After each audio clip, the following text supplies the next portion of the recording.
ज्ञात नहीं हम कब तक इस आक्रमण को रोक सकेंगे। मामा जी, देवताओं की शक्ति क्षीण होने के पीछे क्या कारण है? हम असुरों को पराजित क्यों नहीं कर पा रहे हैं? शक्ति स्वरूपा देवी पार्वती और श्री स्वरूपा देवी लक्ष्मी, इन दोनों की अनुपस्थिति के कारण हम सभी देवता शक्तिहीन और श्रीहीन होते जा रहे हैं। देवी पार्वती के जाने पर शक्ति खोई थी हमने, किंतु सौभाग्य और विजय की स्रोत मंगल स्वरूपा देवी लक्ष्मी हमारे साथ थी। इसलिए उनके रहने तक हम असुरों से लड़ पा रहे थे। किंतु अब देवी लक्ष्मी के प्रस्थान से भाग्य ने भी हमारा साथ छोड़ दिया है और हमारी शक्तिहीनता स्पष्ट दिखाई दे रही है। भीतर से खोखले हो चुके हैं हम। ऐसा लगता है ज्येष्ठा अलक्ष्मी की छाया पड़ गई है हम पर। ज्येष्ठा लक्ष्मी मामा जी? हाँ पुत्र, ज्येष्ठा देवी लक्ष्मी की बड़ी बहन है। ये उस समय की बात है जब अमृत प्राप्ति के लिए समुद्र मंथन चल रहा था। लगता है इस मंथन का शुभ परिणाम हमें प्राप्त होने ही वाला है। देवी लक्ष्मी के समुद्र मंथन से बाहर आने के पूर्व उन्हीं का दूसरा प्रतिरूप ज्येष्ठा बाहर आई, जो दरिद्रता और दुर्भाग्य की प्रतीक थी। उसके पश्चात सागर से देवी लक्ष्मी बाहर आई।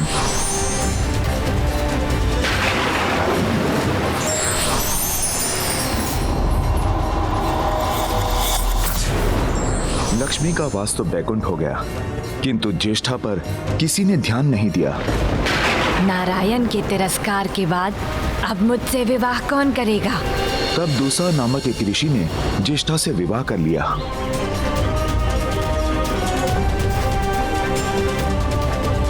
किंतु जहां ज्येष्ठा का वास होता है, वहीं अधर्म और तामसिक प्रवृत्तियों का बोलबाला होता है। ईश्वर का नाम तक नहीं लिया जाता, कोई पूजा सफल नहीं होती। इसलिए ऋषि दुस्सह भी दुखी हो गए और ज्येष्ठा का त्याग कर पाताल लोक में जाकर रहने लगे। जब ज्येष्ठा ने पुनः प्रश्न पूछा कि अब उनका क्या होगा, तब मैंने ज्येष्ठा को वरदान दिया कि जो पूजा पाठ नहीं करते, अधर्म कर्म में लीन रहते हैं, उनका धन, उनकी स्मृति सभी ज्येष्ठा का आहार बनेंगे। और तब से सदा अधर्मियों की ताक में रहती है ज्येष्ठा। अर्थात ज्येष्ठा मामी जी के विपरीत है। जहाँ ज्येष्ठा का वास होगा, वहाँ दुर्भाग्य की छाया रहेगी और वहाँ सौभाग्य की देवी माता लक्ष्मी नहीं रह सकती। किंतु यदि उन्हें यहाँ ले आए तो?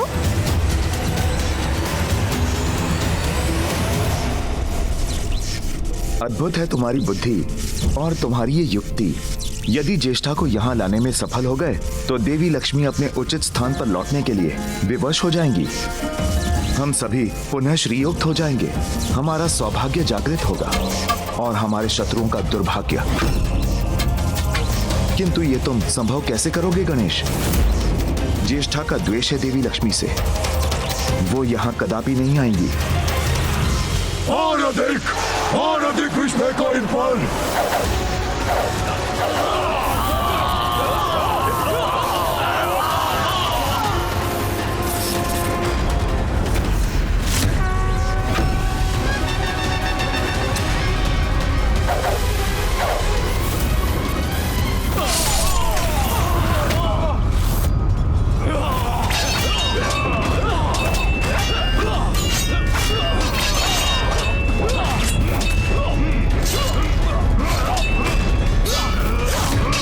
सभी देवताओं की शक्ति तो क्षीण पड़ती जा रही है। फिर मैं इन्हें युद्ध में इस प्रकार एकाकी छोड़कर कैसे जा सकता हूँ? पुत्र, समय नहीं है।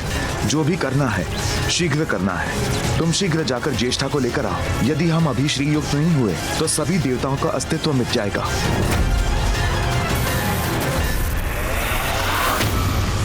जाओ पुत्र जाओ। किंतु अंधकासुर के ये आक्रमण? पुत्र, हम करेंगे इस आक्रमण का सामना। तुम अपनी योजना पूर्ण करो, जाओ। उचित है पिताश्री। मूषक जी, शीघ्र आइए। चलिए।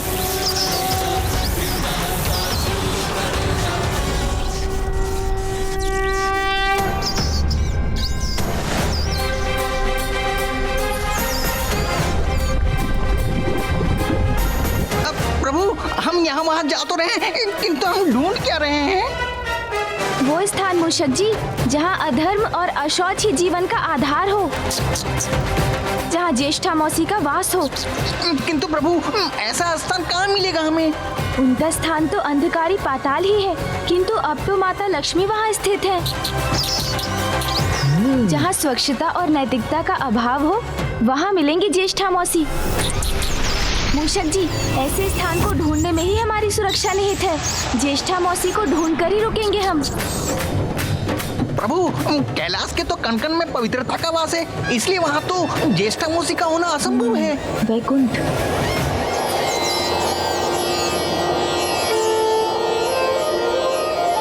और मामी जी के वैकुंठ त्यागने पर भी वैकुंठ माता गंगा के समान पवित्र है, इसलिए वो वहाँ भी नहीं हो सकती।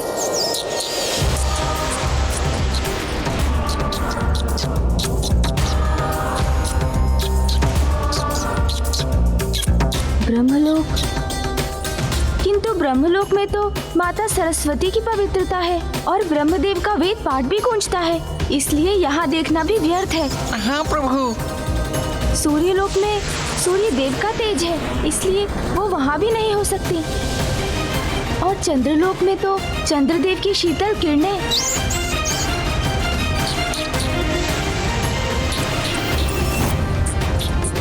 इंद्रलोक में अमृत स्थित है, इन लोकों में तो नहीं हो सकती ज्येष्ठा मौसी। हाँ प्रभु।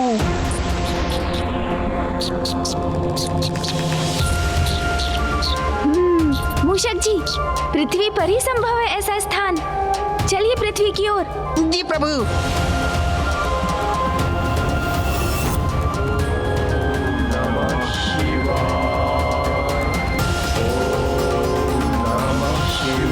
जहाँ यज्ञ, हवन, संध्या वंदन, वेद पाठ आदि होता हो, वहाँ भी ज्येष्ठा मौसी नहीं हो सकती।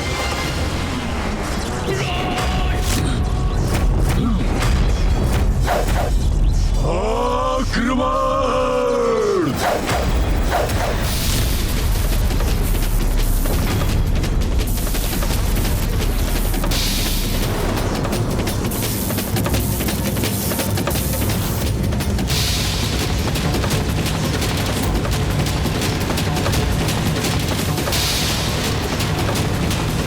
गणेश, शीघ्रता करो, हमारी शक्तियां क्षीण हो रही हैं।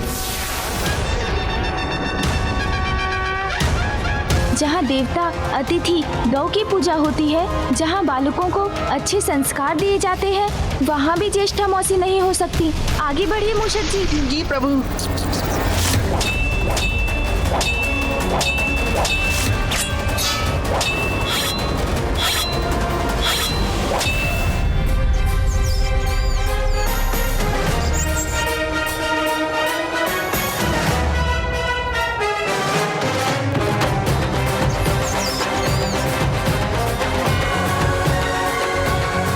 जिन स्थानों में विष्णु भक्त और शिव भक्त रहते हैं, वैसे स्थानों में भी ज्येष्ठा मौसी नहीं हो सकती। चलिए मूषक जी।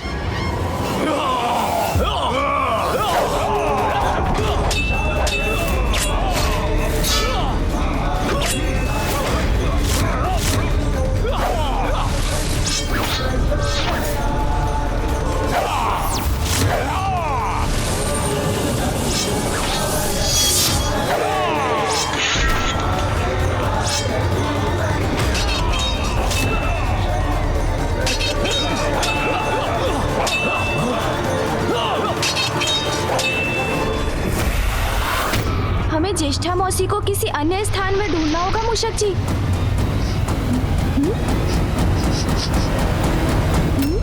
ये दुर्गंध कैसी है?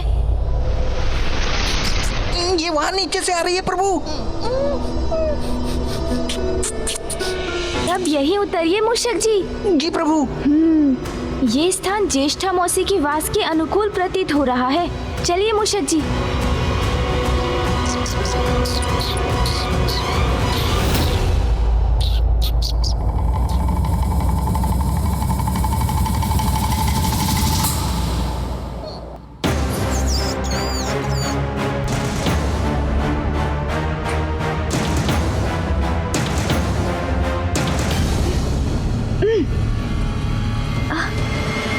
अत्यंत दुर्गंध है यहाँ।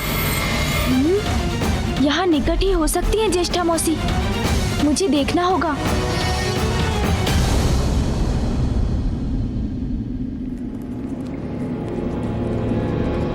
किंतु कहाँ हो सकती है?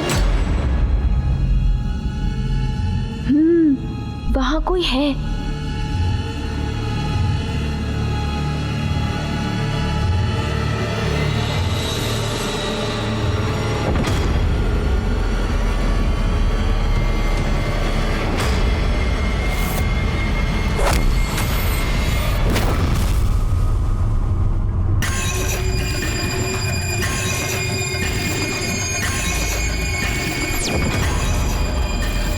मौसी,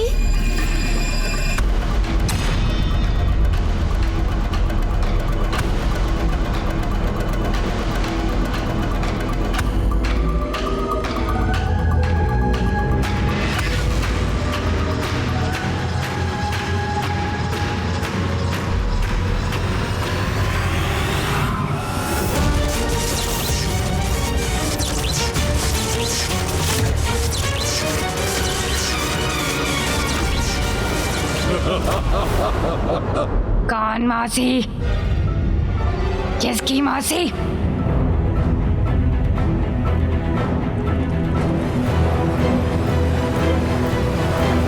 कौन हो तुम? सर्वप्रथम तो मेरा प्रणाम स्वीकार कीजिए मौसी। उसके बाद मैं आपको सब बताता हूँ। मौसी, वो मैं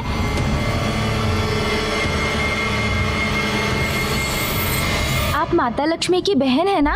सत्य है, हूँ लक्ष्मी की बहन। तो उससे क्या? हाँ? माता लक्ष्मी मेरी मामी है, तो आप मेरी मौसी हुई ना? जो भी है, मैं तुम्हें मेरी स्मरण मुद्राएं आदि कुछ नहीं दूंगी। जाओ तुम, जाओ यहाँ से जाओ। ज्येष्ठा मौसी तो कुछ सुनने के लिए तैयार ही नहीं है। तुम गई नहीं? हाँ? क्या क्या चाहते हो तुम? हाँ? और ऐसे क्यों घूर रहे हो मुझे? मैं तो बस मौसी, किंतु कोई बात नहीं। क्या कोई बात नहीं? मूषक जी, मैंने कहा था ना मूषक जी, ज्येष्ठा देवी कहीं अधिक सुंदर है। नहीं नहीं प्रभु, माता लक्ष्मी की तुलना में इनकी सुंदरता कुछ नहीं। आप शांत रहिए मूषक जी। आप ठहरे मात्र मूषक, आप भला कहाँ पर रख सकेंगे इनकी सुंदरता? हाँ, उचित है। इस मूषक को कहाँ सुंदरता की परख? हाँ मौसी, मैं भी तो यही बोल रहा था। हाँ, मुझे ज्ञात है कि आप अधिक सुंदर हैं, किंतु इन मूषक जी के समान सभी को लगता है कि मामी देवी लक्ष्मी अधिक सुंदर है।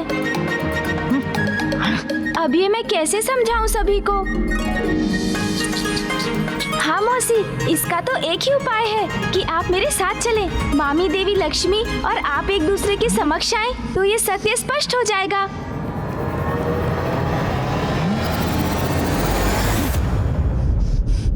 तुम्हारे साथ चलूं? और कहाँ? पाताल मौसी। पाताल?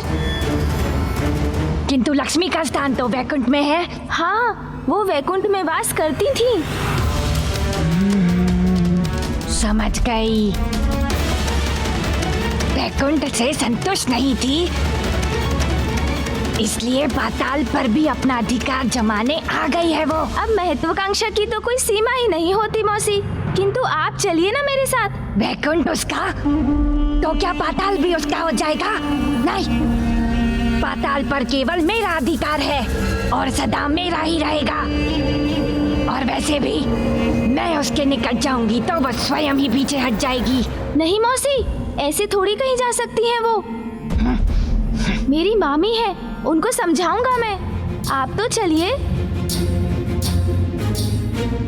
उससे कहीं अधिक सुंदर और मंगलमयी हूँ मैं, ज्ञात है मुझे। किंतु परिस्थिति ही कुछ ऐसी थी कि सर्वथा उचित कह रही है आप मौसी, किंतु अभी तो अवसर है उन्हें सत्य से परिचित करवाने का, इस संपूर्ण संसार के समक्ष ये प्रमाणित करने का कि आप माता लक्ष्मी से कहीं अधिक उत्तम है। और हाँ, देव देवियों की गणना में भी आपका उचित स्थान होना चाहिए मौसी। उचित है, किंतु मुझे ज्ञात है कि मैं कब, कहाँ और कैसे जाना चाहूंगी। युक्ति तो कार्य कर गई, अब बस मौसी ज्येष्ठा को वहाँ तक ले जाने की देर है, ताकि देवासुर संग्राम में अंधकासुर के असुरों को उचित पाठ पढ़ाया जा सके।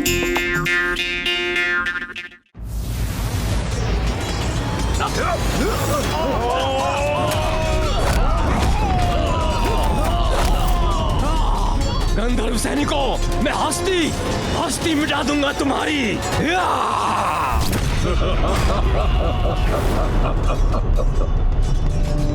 शक्तिहीन हो रहे हैं त्रिदेव। शीघ्र ही खंडित होगा ये दिव्य कवच। फिर सभी देवता बनेंगे अंधक के बंधक।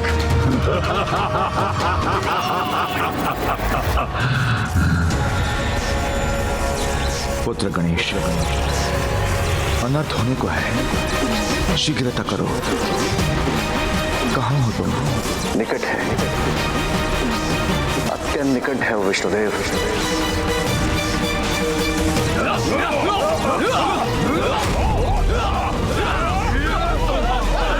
ये क्या?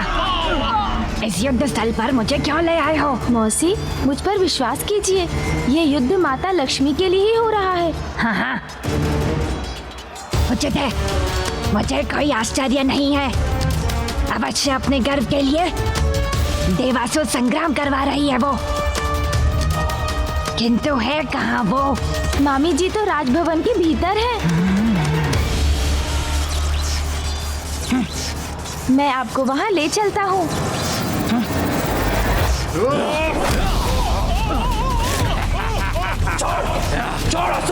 छोड़ दूं? छोड़ दिया देवता। आगे बढ़िए मौसी, आगे बढ़िए। लक्ष्मी को अपने निकट इतनी चकाचौंध क्यों पसंद है? कहाँ है वो? मामी जी तो उस बंद द्वार के पीछे है।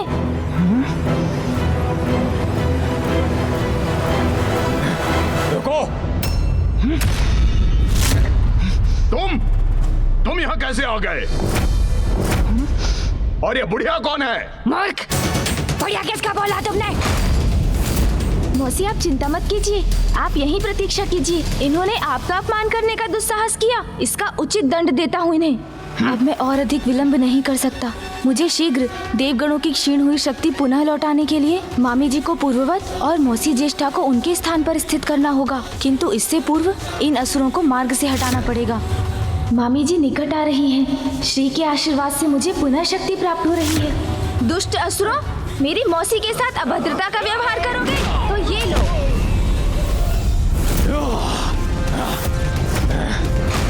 देवताओं, अब कोई तुम्हारी रक्षा नहीं कर सकता।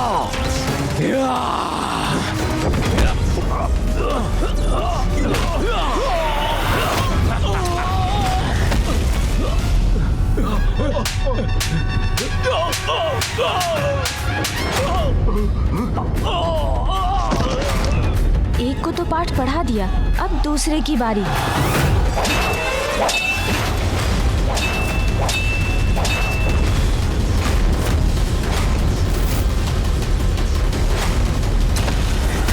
देखो देवराज, देखो मुझे, मैं साक्षात काल हूं तुम्हारा।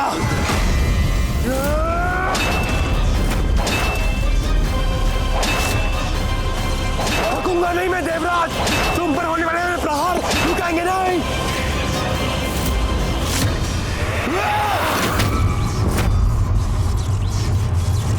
अब भी कुछ शक्ति शेष है तुम में देवराज, किंतु उसका भी उपाय है मेरे पास। थक रहा हूं मैं, किंतु मुझे इसका अंत करना ही होगा। बस कुछ क्षण और, इन असुरों को उचित पाठ पढ़ाकर मैं उस कार्य में लग जाऊंगा जिस कार्य से देवगणों की क्षीण हुई शक्ति पुनः लौट आएगी।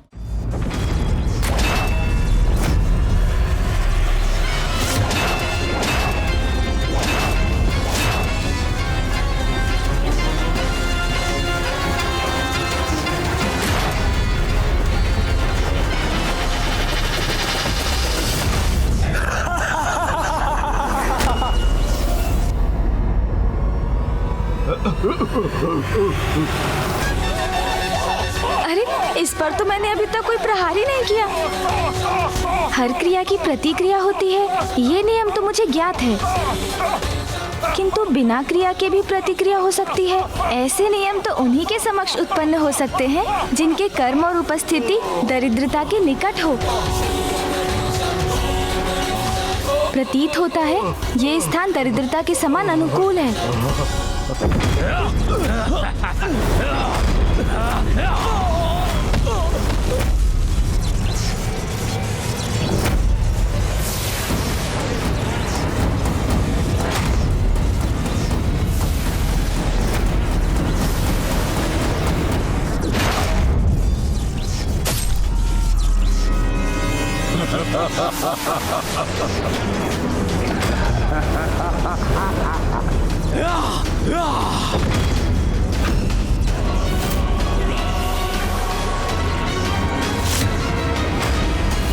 बहुत विलंब हो चुका है गणेश, अब हम कुछ भी कर पाने में असमर्थ हैं।